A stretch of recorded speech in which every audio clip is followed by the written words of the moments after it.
નમસ્કાર, હું પ્રવીણ શંકરાચાર્ય સાબિત કરી રહ્યા છે કે હું શંકરાચાર્ય છું કે નહીં, એટલે કે શંકરાચાર્યને પણ સાબિતી આપવી પડી રહી છે, આ દેશના મતદારને પણ સાબિતી આપવી પડી રહી છે કે હું આ દેશનો મતદાર છું કે નહીં, નાગરિક છું કે નહીં. અને ઉપરથી યુજીસીનો મુદ્દો આવ્યો, સવર્ણ સમાજમાં રોષ છે, તો આ બધા જ મુદ્દાઓ એક ફલક પર છે અને ચર્ચામાં છે. મુદ્દા સુપ્રીમ કોર્ટ સુધી પણ પહોંચે. ગુજરાતમાં માવઠાની શક્યતાઓ હતી, પરંતુ જે અન્ય આફતો છે એ માવઠાની જેમ વરસી રહે છે. અને એ આફતોમાંથી છે વીજ લાઇનનો પ્રશ્ન. 20 જિલ્લા છે, કચ્છમાં, મોરબીમાં, સુરેન્દ્રનગરમાં, તે બાદ હવે જામનગરમાં કિસાન સંઘર્ષ સમિતિની રેલી નીકળી.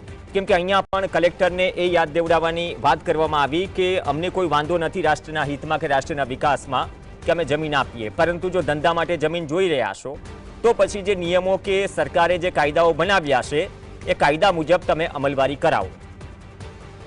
એટલે કે 2003ના ઇલેક્ટ્રિસિટી એક્ટ મુજબ ઓછામાં ઓછી નુકસાની, વધુમાં વધુ વળતર. સીધો ગંભીર આક્ષેપ એ થયો આમાં કે કોઈ પણ કલેક્ટર એ પ્રકારે હુકમ કરતા નથી. બીજો મુદ્દો એ આપ્યો કે જ્યારે જાહેરનામું પડે છે સહર્ષ નિયમ મુજબ બધા જ સ્વીકારે છે, પણ પંજાબ અને કેરળ હાઈકોર્ટે જે ચુકાદાઓ આપ્યા અથવા તો સરકાર કે વીજ કંપનીઓને જે ઝટકો આપ્યો તે પણ આંખ ખોલનાર છે. જેમ કે કોઈ જાહેરનામું આવ્યું, એ જાહેરનામામાં માત્ર રૂટ દેખાડી દેવાય છે, 3 રૂટ અપાતા નથી. બીજી વાત કે ગામ દેખાડી દેવાય છે, સ્પેસિફિક બ્લોક નંબર કે સર્વે નંબર અપાતો નથી. એટલે કે એ ગામમાંથી એ લાઈન ક્યાં પસાર થશે તેનો છેદ ઉડી જાય છે. એની પણ માંગ થઈ. ત્રીજી મહત્વની વાત એ રહી કે જે વીજ ઉત્પાદન કરે છે અથવા તો વીજ વહન કરે છે જે તે કંપની, જે કરવાનું છે એ લાયસન્સની પ્રક્રિયા કરે અને જે વિસ્તારમાં કામગીરી કરવાની છે તેના માટે એક નોટિસ આપવી પડે જે તે વિસ્તાર માટે. કેમ કે કોઈ વાંધો ઉઠાવવો હોય તો ઉઠાવી શકે. તો કિસાન સંઘર્ષ સમિતિના આગેવાનોનું કહેવું છે નોટિસ તો સ્થાનિક કોઈ પણ ભાષાના ન્યૂઝપેપરમાં આપવામાં ન આવી, એટલે કે કોઈને ખબર જ ન હતી. એમાં પણ ગ્રામ્ય વિસ્તારો હોય, અંગ્રેજી કે અન્ય ભાષાના છાપામાં આપવામાં આવે તો ક્યાંથી સમજી શકે કે તેના જિલ્લા, તાલુકા કે ગામમાં આ કોઈ પ્રોજેક્ટ આવી રહ્યો છે. આ તમામ વચ્ચે મુદ્દો એ પણ ઉઠ્યો કે નવસારીના કલેક્ટરે 4 ગણા વળતરની જે માંગ કરી છે અથવા તો જે આદેશ કર્યો છે, જે વાત કરી છે, શું અન્ય જગ્યાએ ન થઈ શકે? આપણે એક દેશ એક કાયદાની વાત કરીએ છીએ, સમાનતાની વાત કરીએ છીએ. બીજી વાત તો મોબાઈલ ટાવરોની પણ આવી કે જે લાંબા સમયથી ચાલી રહ્યું છે, એ શહેરી વિસ્તારમાં હોય કે ગ્રામ્ય વિસ્તારમાં હોય, જે પણ પ્રોપર્ટી, જે પણ જગ્યા છે એ જગ્યા પર એ ભાડું વસૂલાય છે અથવા કરાર થાય છે, એ વ્યક્તિગત હોય છે. તો આમાં કેમ ન થઈ શકે? જમીનની અંદરથી કેમ લાઈન ન લઈ જવાઈ શકે? અથવા તો ઓછામાં ઓછી ખેતીની જમીનને નુકસાન થાય એ પ્રકારની પ્લાનિંગ કેમ ન થઈ શકે? આ સવાલો બહુ કોમન રહ્યા છે અને એ જ દરેક કલેક્ટરને યાદ દેવડાવાઈ રહ્યા છે. પહેલાં સાંભળી લઈએ કે કચ્છ, સુરેન્દ્રનગર, મોરબી અને હવે ચોથો જિલ્લો છે જામનગર. મુદ્દા નથી બદલાયા, નિયમો યાદ દેવડાવવા પડી રહ્યા છે કે સાહેબ તમે તમારી સત્તાનો ઉપયોગ કરી અને તમે નિયમ મુજબ આદેશ કરાવો, શિરોમાન્ય હશે. વીજ થાંભલાઓ ઉભા કરવામાં આવે છે એનાથી ખેડૂતને જિંદગીભરનું જોખમ છે. ખેડૂતના ખેતરમાં જ્યાં સુધી થાંભલો રહે ત્યાં સુધી એની જમીનની કિંમત ઘટે છે. 1885ના ટેલિગ્રાફ એક્ટ મુજબ, 2003ના ઇલેક્ટ્રિસિટી એક્ટ મુજબ ઓછામાં ઓછું અને વધારેમાં વધારે વળતરનો ક્યાંય કલેક્ટર હુકમો કરતા નથી. એટલે એની સામે અને આવી અનેક માંગો સાથે આજે ગુજરાત કિસાન સંઘર્ષ સમિતિ દ્વારા રેલી સ્વરૂપે આવી અને કલેક્ટરશ્રીને લેખિત અને મૌખિક રજૂઆત કરી હતી. ચલો, લેખિત મૌખિક રજૂઆત છે, પણ સામે તમારે જે ફરફર્યું દેખાઈ રહ્યું છે અને જે થાંભલાઓ દેખાઈ રહ્યા છે, હમણાં ચિત્ર પણ આવશે, તમને જાણીને નવાઈ લાગશે. આ ગોચરની જગ્યા છે. કાલાવડ તાલુકામાં સોરઠા ગામ છે. જામનગર ટ્રાન્સમિશનની વીજ લાઇનનું કામ ચાલી રહ્યું છે. પણ તમને જાણીને એ પણ નવાઈ લાગશે, ન તો ગ્રામ પંચાયતને ખબર છે, ન તો ટીડીઓને ખબર છે, ન તો કલેક્ટરને ખબર છે. ગ્રામ પંચાયત હસ્તક હોય છે ગોચરની જમીન, હવે ત્યાં પોલ ઊભા કરી દેવાયા તો ખબર પડી કે આમાં તો અરજી કરવી પડશે. ટીડીઓને અરજી કરવામાં આવી કે તમારી સાથે પત્ર વ્યવહાર કે વાર્તાલાપ થયો છે કે નહીં. ટીડીઓનો આરટીઆઈમાં જે આરટીઆઈનો જવાબ છે એ તમારી સામે છે. એમાં જવાબ આવે છે કે અમારી સાથે કોઈ પત્ર વ્યવહાર થયો નથી. આવી જ એક આરટીઆઈ કરવામાં આવી કલેક્ટરને. હવે મજાની વાત એ છે કે ત્યાંથી કોઈ પગલાં નથી લેવાયા. પણ આજે જ્યારે કલેક્ટર કચેરીમાં ચર્ચા થઈ ત્યારે આ મુદ્દો મુકાયો કે સાહેબ તમને શું ધ્યાનમાં છે, તમારી કચેરી તરફથી તો જવાબ મળી ગયો, પણ અરજી પણ થયેલી છે કે કંપની કોઈને પૂછ્યા વગર કઈ રીતે એક ગામની ગૌચરમાં વીજ પોલનું કામ શરૂ કરી શકે. જો એમને ટીડીઓ કે એટલે કે મામલતદાર સાથે અથવા તો કલેક્ટર સાથે આ મુદ્દે પત્ર વ્યવહાર કે વાતચીત કે કોઈ વ્યવહાર કર્યો જ નથી, તો પછી આ નિયમનો ઉલાળ્યો કરનાર વ્યક્તિઓ સામે શું પગલાં લેવાશે? આમાં ન માત્ર વીજ કંપનીની વાત છે, પરંતુ જે તે જવાબદાર અધિકારીઓ પણ ટીડીઓ ના સંદર્ભમાં અંડરમાં આવે. ટીડીઓ, તલાટી, સરપંચ, ગ્રામ પંચાયત, આ એક પ્રક્રિયા છે. ગાયો માટેની જમીન છે અને ગામને જ ખબર ના હોય કે કોણ શું કામ કરી ગયું. રાતોરાત જે વીજ પોલ છે એના બેઝ તૈયાર થઈ ગયા. 1.5 મહિના જેટલો સમય થયો હશે. જમીન પર એ વીજ પોલનો જે બેઝ છે અડીખમ છે, પણ હજુ સુધી કોઈ કાર્યવાહી નથી થઈ. રાઇટ ટુ ઇન્ફોર્મેશન જે કાયદાનો લાભ દેશના દરેક નાગરિકને મળે છે એ અંતર્ગત જે જવાબ મળે છે, તો એ જવાબમાં જો ટીડીઓ અને કલેક્ટરને ન ખબર હોય તો આ દેશમાં થઈ શું રહ્યું છે? અમે નહીં, પરંતુ કલેક્ટર સાથેની ચર્ચા તમે સાંભળશો, તમને અંદાજો આવી જશે કે ખરેખર તમારે નિયમ મુજબ કામ કરાવવું હોય અથવા તો લડવું હોય, સાહેબ ચપ્પલ ઘસાઈ જાય. સાંભળી લઈએ કલેક્ટર સાથે શું શું વાત છે. સાહેબ ક્યાં ગયા હેમંતભાઈ? આગળ આવો. ગૌચરની જગ્યામાં આ કેસ છે, આ આરટીઆઈ માં આવેલા જવાબ છે, આ રાજ્ય સરકારનો પરિપત્ર છે. બરાબર છે. ગૌચરની જગ્યામાં આપના ટીડીઓ એમ કહે છે કે અમારી સાથે કંપની દ્વારા કોઈ વ્યવહાર, જામનગર ટ્રાન્સમિશન કોર્પોરેશન દ્વારા અમારી સાથે કોઈ વ્યવહાર થયેલો નથી, કોઈ પત્ર વ્યવહાર થયેલો નથી. ગ્રામ પંચાયત એમ કહે છે કે અમને કંઈ ખબર જ નથી.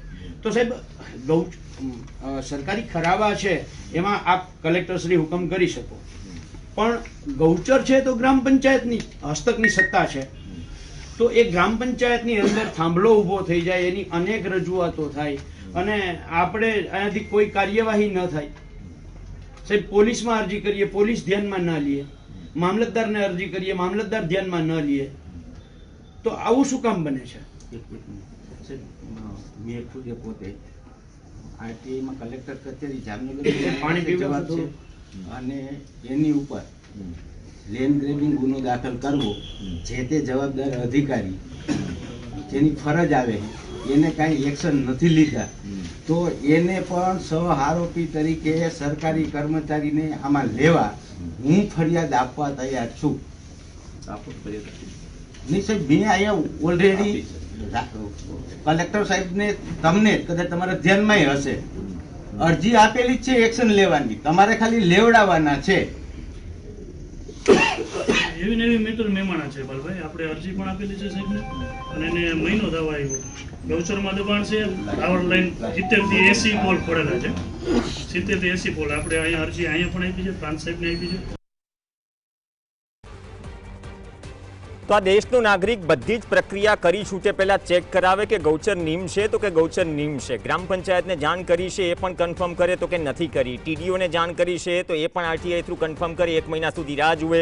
કલેક્ટરને લેખિતમાં આરટીઆઈ કરે એની પણ રાહ જુએ અને બધું જ કમ્પ્લીટ થાય એટલે કે સામાન્ય નાગરિક કલેક્ટર કચેરીએ જાય અને એમ કહે કે તમને આ અંગે અરજી આપેલી છે, તમારે એક્શન લેવાના છે, પણ એક્શન નથી લેવા.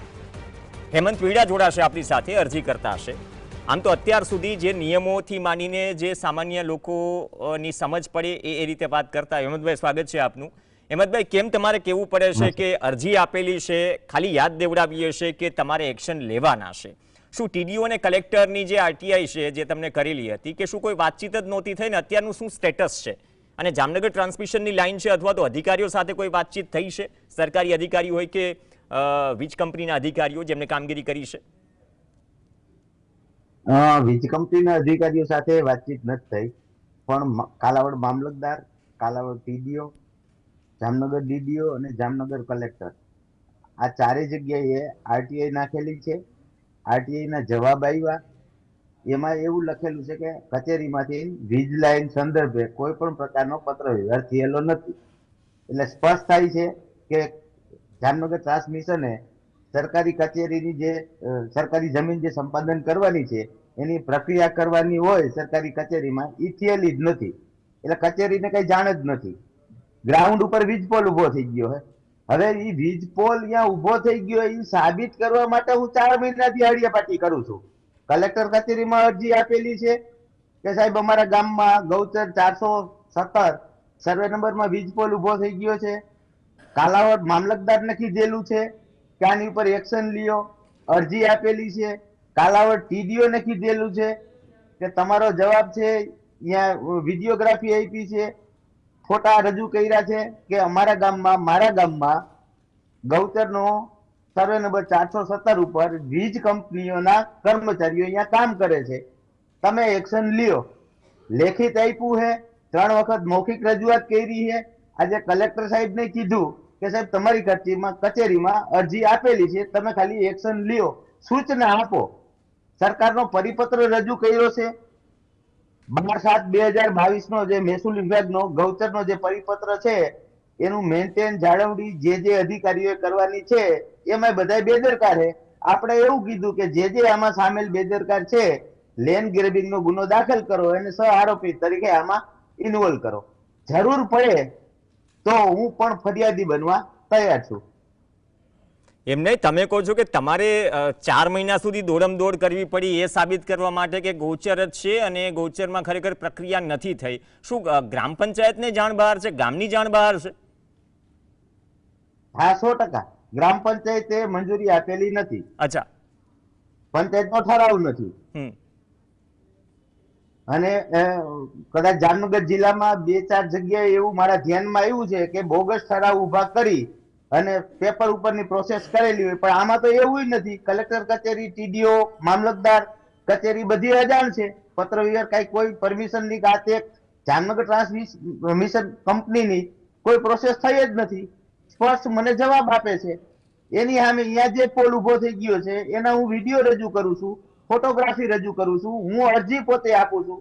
રહી માત્ર ખાલી એક્શન લેવાની, પગલા લેવાની વાત છે, એ નથી લેવાતા. એટલે સરકારી ગૌચર જમીન, એક મિનિટ, સરકારી ગૌચર જમીન પર આ બધું થઈ ગયું છે, સરકારી કચેરીઓને જ નથી ખબર? નહીં, એને એટલે ઓફિશિયલી કાગળ પર તમને જે જવાબ મળ્યો કાગળ ઉપર નથી ખબર. મને જવાબ આપે છે કે આમાં કોઈ પત્ર વ્યવહાર થયેલો નથી, અમે કોઈ પ્રોસેસ કઈ કરેલી નથી. પછી હું એને વિડીયો આપું છું કે તમે મને જે કાગળ ઉપર જવાબ આપો છો એ હું ફોટોગ્રાફી કરીને આપું છું, વિડીયોગ્રાફી કરીને આપું છું. હું એને અરજી આપું છું કે ભાઈ મારું આ ગામ છે, હું આ ગામનો છું, રાજકોટ રહું છું, તો 100 કિલોમીટર તો ટ્રાવેલિંગ કરવાનું આપણે અહીંયા પ્રોસેસ બધી બતાવવા માટે. અને 4 વખત હું ગયો, દરેક કચેરીમાં 4 વખત ગયો છું. દરેક વખતે કીધું છે, અધિકારીઓને હું રૂબરૂ મળ્યો છું. તો તમારા જેટલું તો તમે કાલાવડ ટીડીઓની વાત કરો છો, ટીડીઓને તો કદાચ ગામ એટલું દૂર નહીં પડતું હોય સ્થળ તપાસ માટે, અથવા તો સ્થળ તપાસ માટે જાય, આદેશ આપે, સર્કલ ને કીએ, રેવન્યુ તલાટી ને કીએ તોય તપાસ કરે ને. સરકારી કર્મચારીને દેવું છે કે અમારા સાહેબ કીએ તમે કરીએ, બાકી ન કરીએ. અમારા સાહેબે નથી કીધું. આપણે કોણ એને હુકમ કરવા વાળા? આપણે તો વિનંતી કરીએ કે સાહેબ આટલી આટલી જગ્યાએ આ ખોટું થાય છે, તમારા ધ્યાનમાં મૂકીએ. જે એની ફરજ છે એ આપણે નિભાવીએ છીએ. તો અત્યારે શું સ્ટેટસ છે, કામનું શું સ્ટેટસ છે? અને જે છેલ્લો જવાબ જે મળ્યો, વર્બલી પણ વાત થઈ હશે, કલેક્ટરને તમે પેલા અરજી આપી જેના રૂબરૂ વાત કરી? હા, કલેક્ટર સાહેબને આજે વીજ લાઈન મુદ્દે જે રજૂઆત સંઘર્ષ સમિતિમાં જે ટીમ હતી એ થઈ અને એમાં મેં પણ રજૂઆત કરી. હું પણ સાહેબ સંઘર્ષ સમિતિનો સભ્ય છું અને કીધું કે સાહેબ તમને અહીંયા અરજી આપેલી છે, તમે એક્શન લેવામાં ખાલી તમે સૂચના આપો. બધી અરજીના જવાબો આપ્યા છે, મેં અરજી આપેલી છે, સરકારનો પરિપત્ર આપ્યો છે, એક આટલી ખાલી અમલવારી કરાવી દો. અપેક્ષા છે, તમે 4 મહિનાની વાત કરી કે આ ગૌચરમાં ખરેખર કામ થઈ ગયું છે, સાબિત કરવા માટે 4 મહિના થઈ ગયા અને ધ્યાનમાં પણ છે બધાને કે હવે આ મામલે એવી કોઈ કાર્યવાહી થશે જે નિયમ મુજબ થવી જોઈએ. ગુજરાતનો નાગરિક છું, ભારતનો નાગરિક છું. કર્મચારીઓ પાસે સરકાર પાસે એટલી અપેક્ષા તો મારે રાખવી જોઈએ ને કે જે સરકારે બનાવેલા નિયમો છે, સરકારે નિમણૂક કરેલા સરકારી કર્મચારીઓ છે, જેને એના માટે બેસાડ્યા છે, એના જવાબો છે, જ્યાં ખોટું થઈ રહ્યું છે એ સાબિત કરીને હું આપું છું કે આટલી આટલી જગ્યાએ આ ખોટું છે, સાબિત હું કરીને આપું છું, તો પછી એટલી હું તો અપેક્ષા રાખું ને. પણ ઈ લોકોને ધાનત છે કે નહીં ઈ મહત્વની વાત છે. મને તો અપેક્ષા છે.